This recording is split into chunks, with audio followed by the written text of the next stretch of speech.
Hi everyone, my name is Nishant and welcome to this class on ratio and proportion. Now ratio and proportion is a concept which is very frequently asked in CAT and so many other exams, not only directly, but also in so many other questions of other concepts. Okay, so let's understand what do we mean by ratio and proportion. Okay, so let's say you are A and you have a friend B. You earn a salary of 20,000 and your friend earns a salary of 30,000. Now, when I compare your salaries, it is 20,000 is to 30,000 or 20 is to 30 or 2 is to 3. Now, this 2 is to 3 is nothing but the ratio of your salaries. Okay, so ratio is used to compare any unit, any quantity, any value between two or more people. There can be another friend C also who has a salary of 40,000. So it will become 20 is to 30 is to 40 or 2 is to 3 is to 4. So it can be more than two people also. Now this can be expressed in a ratio form. As you can see, 2 is to 3 is to 4 is the ratio. If it is only two people, A and B, this can also be expressed as A upon B. So I can also say that the salary is in the ratio of 2 by 3. So it can be in a fraction form also. The ratio typically is in this form where you put colon in between. Okay, now a very important part is if you know the absolute value, if you know the salaries, you can find the ratios, right? But from the ratios, you can never find the actual salaries.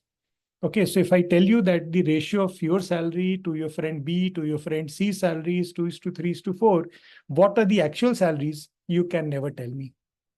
Okay, so you'll need some extra data to figure that out, which we'll see in subsequent questions.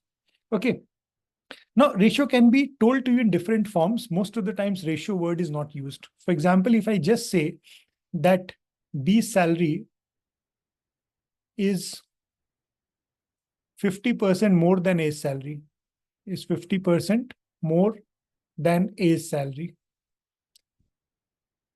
This itself means that if A's salary is 100, B salary is 150, that means the ratio of their salary is 2 is to 3. Okay, or B's salary is 3 by 2 of A's salary. Okay, so if A's salary is 1, B's salary is 3 by 2, or multiplying both ratios by 2, you will get again 2 is to 3. So I can tell you the salaries, you can get the ratio, I can tell you the percentage, I can tell you the fraction, all these values can convert to ratio. Okay, so typically this is what is ratio. Okay, and it's a one-way street. From value, you can get ratio, but from ratio, you cannot get value unless you know the actual amount. One more thing, if you see a 20, 30, 40, why did we reduce it to 2 is to 3 is to 4? Why not we keep it to 20, 30, 40? Because in ratio, you typically reduce the values to the lowest possible value possible. Okay, so all common elements will be removed and this is what you will be left with. Fine, simple. Okay, let's look at some more concepts here and then we will try and do some questions. Okay, let's see here. Now, when a fraction is represented in the form of A is to B, then it is called a ratio. This we already discussed. So 2 is to 4 can be written in the form of 2 by 4. Okay, so this is the fraction, this is the ratio, but 2 is to 4, as I told you, will be reduced to 1 is to 2. Okay, so another important part is ratio is the comparison between similar type of quantities. Okay, and we'll see a question to understand. So you can't compare different things. For example, A's salary, you can't compare with B's height. It has to be A's salary with B's salary. So same type of quantity should be compared. Okay, then it is an abstract quantity and it has no unit. There's no unit because all units are cancelled. So because when we compared in the previous question, it was 20,000 rupees to 30,000 rupees. When you compared, the unit got cancelled and you got plain and simple 2 is to 3. No unit, no value, nothing. It's just a number. Okay, the ratio between two quantities A and B in the same units is the fraction A by B, and we write it A is to B, which is same. So this colon is called A is to B. Okay, and when we write A is to B, then the first term A is called the antecedent, and the second term B is called the consequent. Just for knowledge, antecedent and consequent. Okay, so these are some very common concepts. More you can find out in the study material that has been provided to you. We will jump to questions, and through questions, we'll try to understand all the related concepts. Fine. I hope we are good till here. This is all that is there about ratio. It can have more than two quantities also, and we'll do some questions where you will have 4 or 5 terms also, and we'll be comparing their ratios. Okay. So let's see. Let's see the next question. Let's start with the questions. So first, divide 72 in the ratio of, we are dividing 72 in the ratio of 3:5. Okay. So now I told you that basically a ratio, from ratio, you can't go back to the value. But if I know the value, okay, 72 has to be split into 3 parts and 5 parts. Okay, that means together it has to be split into 8 parts. Okay, these 8 parts are equal to 72. That means 1 part is equal to 9. Very simple. If 1 part is equal to 9, then 3 parts will be equal to 3 into 9 or 27. And 5 parts will be equal to 5 into 9 or 45. So your answer should be 27 and 45. Okay. Another method of doing this can be that basically what happens when the ratio is 3 and 5, we normally put a constant and we say that the first value is 3K and the second value is 5K, and together they are equal to 8K. K is a constant. And remember, the constant will be same in a ratio. Okay, so 8K is equal to 72. Hence, K is equal to 9. So first value is 3 into 9, which is 27. And the second value is 5 into 9, or it is 45. So I can do this also. Okay, third method of doing can also be that my total is 3 plus 5, 8. Right? My first value will be 3 by 8. 3 parts out of 8 parts. Total parts are 8. So my first value will be 3 by 8 of 72. And my second value will be 5 by 8 of 72. Hence, it will be, this will be cancelled 9 times. 9 into 3, 27. And this is again 9 into 5, 45. So any of these 3, and I'm just doing all 3 to show you that what it means. From ratio, you can always go back to the value. If you know the total value, if you have some information about the value, you can invariably figure out the values. Fine. So first, we did 3 parts and 5 parts, total of 8 parts. So 1 part is equal to 9. Hence, 3 parts will be 27 and 5 parts will be 45. Second, we took the constant, that it is 3K and 5K. My total is 8K. Okay, so 3 into 9. So I got K from 8K is equal to 72. I got my K is equal to 9. And hence 3 into 9 is 27. 5 into 9 is 45. I got my answer from here. And third method was, I said, okay, total sum of parts will be equal to the total value. So 3 plus 5 has to be equal to 8. So first value will be 3 by 8 of total. And second value will be 5 by 8 of total. Hence 27 and 45. Fine. I hope we are clear here. Okay, fine. Second question. What is the ratio between 3 liters of milk and 5 kg of rice? This is what I was telling you earlier. Liter and kgs. These are different quantities, different units. Okay, this is a different unit. This is a different unit. And as I told you earlier, you can't have a ratio between different units. Hence, there is no answer. Okay, they cannot be compared. Don't by mistake write the answer as 3:5. This will be a wrong answer. You can't compare because the units are different. Okay. You can't have a ratio between different units. Units have to be same. Okay. But if you see the next question, what is the ratio of height of two students? 160 centimeters and 180 meters. Here also you might say that the units are different. This is centimeter and this is meter, but no, both are units of height, right? Both are units of height. Hence, the units are actually same. Centimeter can be converted to meter or meter can be converted to centimeter, either way. You know that 100 centimeter is equal to 1 meter, right? Hence, I can say that the first one is 160 centimeters and second one is 180 centimeters. Hence, centimeter, 160, 180, it is 8:9. This will be your answer. Or you can convert both of them to meter. You can say that the first one is 1.6 meters and second one is 1.8 meters. Again, your ratio is same, 1.6 is to 8, 1.8 is also 8:9. So unit may not be same, but they should be unit of the same value.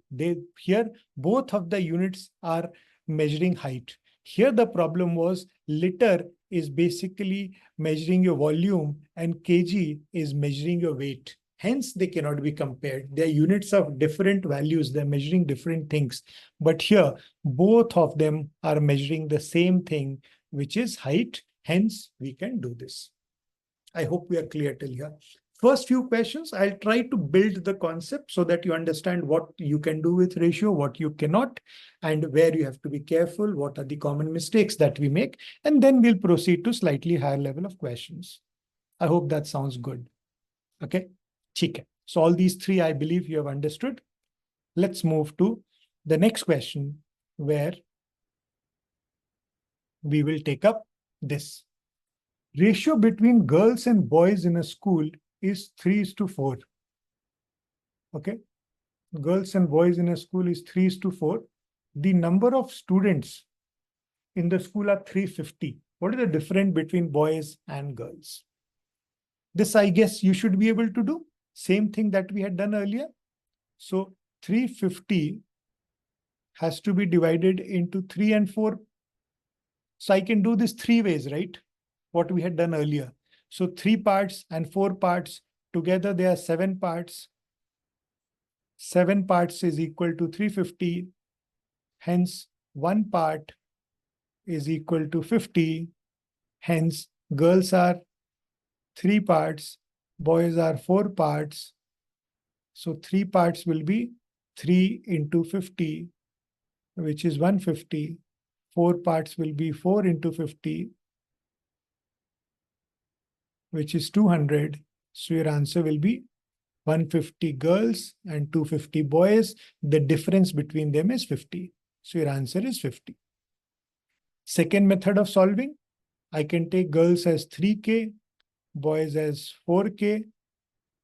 Together they are 7K. 7K is equal to 350. Hence K is equal to 50. So girls are equal to 3 into 50, which is 150. Boys is equal to 4 into 50, which is 200. Hence, the difference is 50. And the third method that I told you, we can take girls as 3/7 of 350. Boys as 4/7 of 350. Okay, so 50 gets cancelled. You get 150.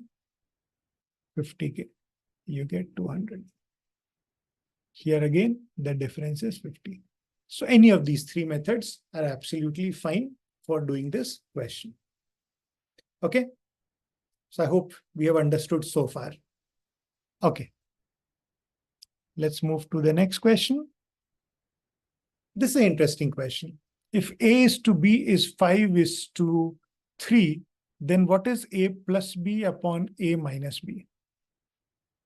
Okay. So now why I have taken this question? Because there's one very common error that a lot of people make. I can take A to be 5, B to be 3. So 5 plus 3 upon 5 minus 3, it is 8 by 2. And I give my answer as 4. Right? Is this correct answer? Yes, the answer is correct. But the approach is wrong. Why is the approach wrong when you are getting the right answer? Let's try the same approach in the second question. A square plus B upon A square minus B. Okay, so here, same approach, 5 square plus 3 upon 5 square minus 3. 5 square is 25 plus 3, 28. And 25 minus 3, 22. Both are multiples of 2. So you get 14 by 11. Same approach, but this answer is wrong. This answer is right. Why? Because as I said at the start, the approach is wrong.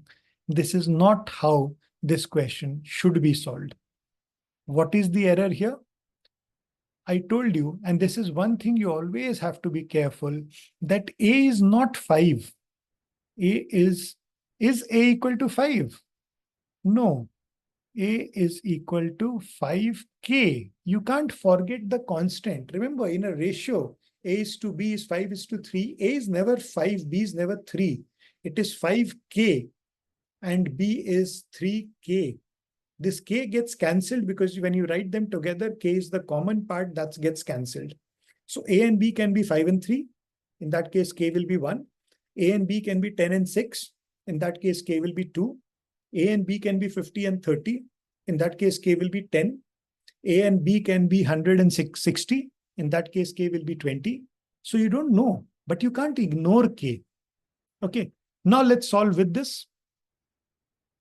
Now if I solve the first one, 5K plus 3K upon 5K minus 3K, it is 8K upon 2K. And you can see that K gets cancelled. 8 upon 2, you get answer as 4. So answer does not change.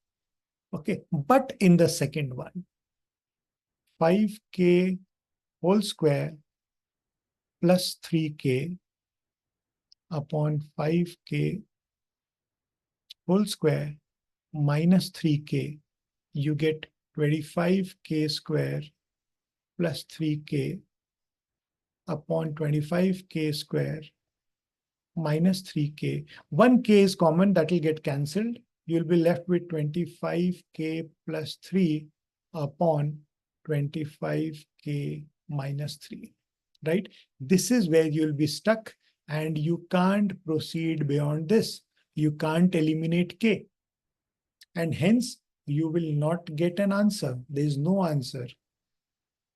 Now, why could we solve the first one and why could we not solve the second one? Because first one you see is a homogeneous fraction. What do I mean by homogeneous? You see the power of every term in the numerator is 1, right? When you say A, it means 1, right? Power is 1, power is 1, power is 1, power is 1. Hence, your K got cancelled. Do you see here? K got cancelled. But here, this is heterogeneous. This is not homogeneous. This is heterogeneous because here you can see the power is 2, here power is 1, here power is 2, and here power is 1. So you have 2 and 1. So 1 power got cancelled. You saw that 1K got cancelled, but 1 extra power you could not cancel. Okay. So very, very important concept here is never to take A and B as 5 and 3. But to take them always as 5K and 3K. Though if you are extra smart, one thing you can do, check whether the fraction is homogeneous or heterogeneous. If it has, see, even if this was A square plus B square upon A square minus B square, this also would have been homogeneous because the power would have been 2 throughout. So A square plus B square upon A square minus B square, this also is homogeneous because the power is 2. Here also K would have got cancelled. The problem is this is power of 2 and this is power of 1, which makes it heterogeneous. This is power of 2 and this is power of 1. As long as all the powers are same, there is no problem. But if the powers are different, then you cannot solve. And to avoid that, better to take the constant so that you do not make that error. I hope you have understood this part. Very, very important concept.